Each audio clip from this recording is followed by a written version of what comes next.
I think you'll see that I really don't do a lot of post-processing when it comes to lifestyle images. Now, this is an existing light shot. It's an engagement photo of my oldest son, Anthony Jr., and his fiancee, Christy. This was done later in the day, but not that late, like maybe around 5 p.m., midsummer day.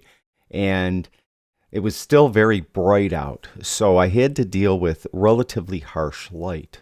So what I did is I put them in the shade, and as you could see, there's still catch lights in their eyes. I didn't use any external light source. I just put them in an area where I still was able to see catch lights forming in their eyes. And it's just the light coming through the branches of the trees is what is giving them the catch lights. And really, in my opinion, one of the keys to portrait photography is the eyes. You want the eyes to be front and center, and part of the way you make the eyes more noticeable and more attractive is to have catch lights in the eyes. So even if you're shooting existing light, have catch lights or put them in an area where they're going to have catch lights in their eyes. So I positioned them in the shade away from that harsh light. I positioned them so they still had catch lights in their eyes. And I used a very wide aperture. In the description below this video, I'll have all the gear I used and all the settings I used for that gear. I also overexposed just a little bit, partly because they're wearing white and the pond behind them, you could see the very bright skies reflected in the pond. So it was a little bit bright out, and the camera would naturally try to bring that down to medium gray, so it would underexpose the scene a little bit. So I did use some positive exposure compensation, and usually I do anyway with a portrait because it helps render skin tone a little better, in my opinion. You'll find that many portrait photographers will overexpose slightly, some as much as a step. In this case here, I think I used positive 2/3 stop exposure compensation. So I think I nailed it in camera except for one thing. The crop is a little off. I have a little bit too much space above my son's head, and I'll take care of that first. But one thing I want to mention too is I have Lightroom set up so that when I import images in it, no pre-processing gets done at all. You may have noticed when you import your RAW files in Lightroom that quite often Detail will give some default sharpening and default noise reduction automatically. I have mine set up so that it doesn't do that. And I also did a video that demonstrates how you could set your Lightroom up to have it default any way you'd like it. So in your case, let's say if you always put sharpening to 50, you could have it default so all your raw file imports get sharpening automatically placed to 50. So what I do is I have everything zeroed out except lens corrections. I have that so that's always on as soon as I import the images. So I have the image. I'm going to start out with crop. I like to crop first. I'm just going to tighten it up a bit. I think I had a little bit too much space above his head there. Just bring it over a little bit like that. I think that looks pretty good right there. So I'm just going to go right in. I'm dive in with the basic tab, and what I'm going to do is I'm just going to bring highlights down a little bit. I want to see a little more detail, particularly in his shirt, in the brightest area of his shirt here. So I'm just going to kind of bring that down until I see some more detail in there. That looks pretty good right there. I don't think the shadows need to be moved one way or the other. I think those are fine. I think the whites are fine too. I like the brighter area behind them. I think that's just making them pop out a little more. The blacks, I think I'm just going to eyeball it and bring that down just a little bit. It's going to bring a little more detail, particularly in her hair, by bringing those darker areas out just a little bit, and a little bit, it brings out his beard a little more. So like that. So those 4 sliders. I should add the white balance is okay. I'm just going to check auto. It's too cool. I prefer, especially like a summer portrait, I like the portrait to be a little warmer. And if I go like to cloudy, it will warm it up. And I think that looks pretty good. It just gives them a little more vibrance to their skin. So I like that. And the presence sliders, texture, clarity, and dehaze, I don't do anything with with a lifestyle portrait, or actually usually for a studio portrait either, because I prefer to use local adjustments for that. We're going to do that in a moment. But I will come in and I will take vibrance up just a little bit. Just a little bit like that. So that looks pretty good. So I did this. Now you'll notice I didn't do contrast either, because contrast will tend to bring out any flaws in their skin. So I'll leave that alone. Texture clarity, that also tends to bring out, especially clarity, bring out flaws in the skin. Dehaze, there's no haze. I don't have to worry about that. So that's really all I'll do here. And you'll notice I didn't do anything with tone curve either. I don't think it's needed in most portraiture or lifestyle photography, existing lifestyle photography like this. So I will go to the local adjustments now. And what I'm going to do is go to the brush. And in this case, I don't think I need to soften their skin at all. But for this demonstration, I think I will, just to show you how I do it. I actually have a video that demonstrates how I do this as well. And I'll have any videos I happen to mention linked in the description below this video. So what I'll do is I'll go to 1:16, so I make the image preview here very small. Now I have a preset. It's my own preset. I call it Soften Skin. And I have these brush presets available for free. There'll be a link for those in the description below this video as well, so you can check that out. Download them for free.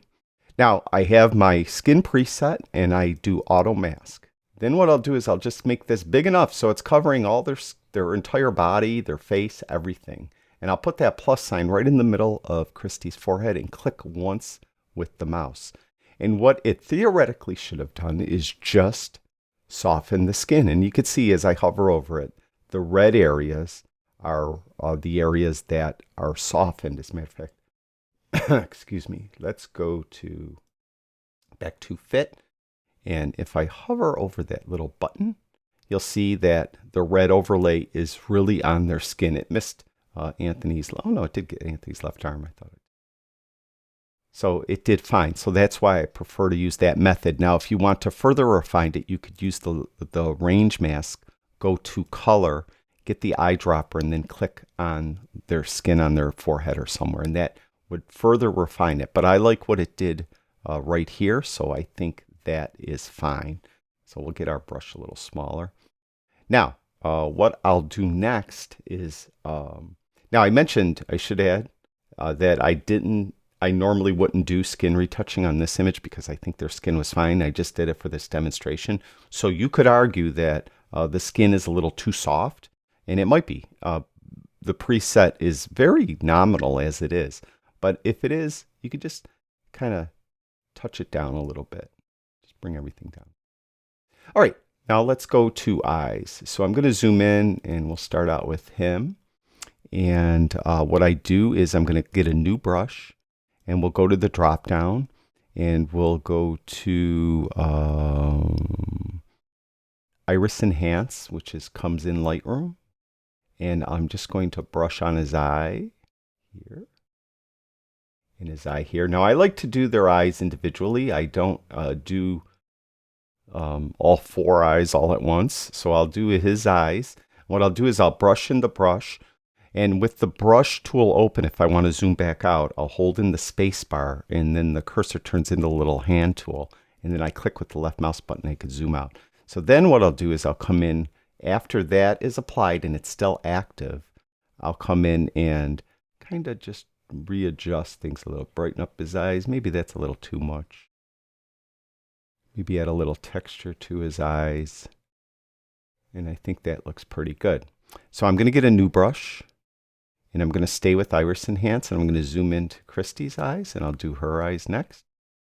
And bring hers up, like that. And I'll zoom back out, hold in the space bar, click once with the mouse button, and I think her eyes look fine with the default settings, so that's good. Next, I'll whiten teeth, and I do the teeth individually, meaning I won't do one brush for each of their teeth. I'll do his, then hers on different brushes because some people's teeth are whiter than others and they don't need as much whitening. So I'll click New again, and then I'll go to Teeth Whitening, And I'll zoom in. I'll hold in the space bar, zoom into his teeth, and I'll just brush on his teeth. His teeth are pretty white as it is, but we'll do it. And I made a mistake up there. You can probably see where I cut part of his lip. And part of his lip there, but that's all right. So what we're going to do is erase, and just to easily jump to the erase tool, I'll hold the Alt or Option key in. It's Alt if you have a PC, Option if you have a Mac, and I'll erase it from there, from his gums there, and there, and over there, and then smaller brush. Come back in. Now I let go of the Alt or Option key, and I'll just come back in here and fix that. All right, I'll zoom out, hold the space bar, click. Now his teeth look a little bit too white. Doesn't look quite natural, so I'm going to bring exposure down a little bit. All right, that looks pretty good. Next, I'll do Christy's teeth. I'll click on New, and I'll hold the space bar in and zoom in on her teeth, and I'll paint on her teeth. And just do it real quick. And wherever I make a mistake, I'll just hold that Alt or Option key in when the time comes and fix those.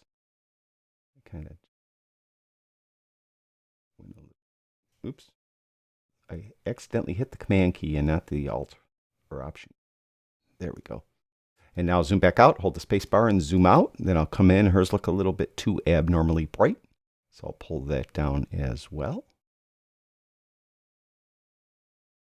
Okay, that looks pretty good. All right, now I'm going to get a new brush, and what I'm going to do is just add a little bit of redness to Christy's lips. I'm not going to do it to Anthony's lips. Typically, that's something more for females you might want to do. You might want to do it for males too. It doesn't really matter. But in this case, I think his lips are redder than hers. So we're going to zoom in, and what we're going to do, I got a new brush. I'm going to reset the settings. And I'm going to turn saturation way up just so I could see it at first. So I could see what I'm doing, all right? We're going to kind of bring in that saturation on her lips. Now, all right. Now I'll zoom back out. I'll hold the space bar in and zoom out. And that looks like she's wearing like lipstick. And I just want to bring it down just a little bit. So I think that looks pretty good. And, now, they don't have blemishes. Anthony has like 4 moles, and I never remove moles, and I will remove a blemish usually, but it's typically just my processing style. I like to try to keep things as natural as possible. Now, in the case of Anthony's moles, like I said, I won't remove them. But I'm just going to demonstrate, all right, just to show you what I do. So I would get the spot removal tool. I'd be in heal mode, and I'll zoom in. And let's say I just want to remove this one. So I would have the feathering usually in around 60 to 70, I found works very well. And I will just get the brush just so the center circle is just bigger than a blemish. And do that, and that looked pretty good. And if it didn't pick a good spot, I would move it around till it picked a spot that I thought looked better for the blemish removal. And right there. So let's say that's good. Holding the space bar, zoom out. So that's what I would do for blemish removal. Just use the spot heal tool, not the clone tool, for that. And I think I'm pretty much done. Let's see, I can't think of much else this needs. Now, you could argue that she's got some flyaway hair up here. And if you want to do that, what you would do for that then is the clone tool. So we'll go to the spot removal tool again. We'll go to clone mode. And what we would do here is we would paint over the area here where her flyaway hair is. Let it pick a spot and see what it looks like. And holding the space bar to zoom in, drag down. And it lessened it. It's still there because the opacity I have at 75. So if I crank that up, see what it looks like. It's, it doesn't, that's something I would probably most often do in Photoshop, but actually I don't think it's really needed here. I usually don't get too crazy about like flyaway hair and stuff like that. Typically, I presented this image to them and they actually got enlargements of this made. The flyaway hair didn't bother them at all. If you don't mention it, they won't notice it. So, like I said, I don't do a lot. Now, what I will do is I usually finish off with a vignette, and I would say that 99 times out of 100, I use a dark vignette. But in this instance, because it's they're wearing white and that pond behind them is reflecting a lot of white, I'd like to try to keep that same ethereal look. So I'll go to Effects, and I'll go to Highlight Priority, and I'll go to the right to just give it kind of a brighter vignette. Just a slight one. I don't want to get too crazy. I don't want it to look like they're up in the clouds or anything like that. Just a little bit like that. And the vignette does help draw your eyes more towards the middle of the image. Now, just to clarify why I don't do these global texture, clarity, dehaze sliders, partly, as I mentioned, because it sometimes will adversely affect the skin. So I want to use the brush tool to affect the skin directly. Also, in this case, I have a beautiful blurred out background, and if I start bringing clarity up, it's going to kind of bring that background. You can see what it's doing to their skin. I have clarity, but I don't necessarily want that background that noticeable.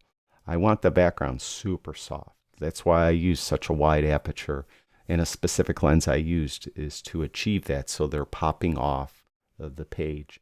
So that's really all I do. I don't do a lot. If you guys like videos like this, let me know. I could show you my Lightroom workflow for wildlife photography, for landscape photography, all different things. Just mention what type of image you'd like me to show you my Lightroom workflow, and I'd be glad to do it.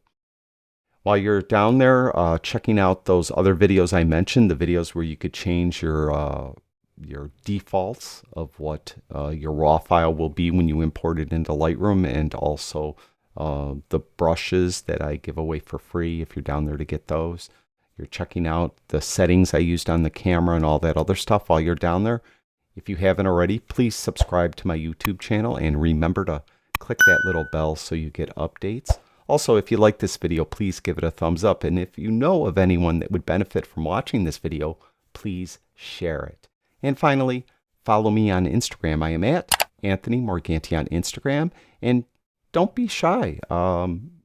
Tag me in your images. I'd be glad to look and take a look at your images. I really do get inspired by looking at beautiful photography. So feel free to share. Thank you again. I really do appreciate it. I'll talk to you guys soon.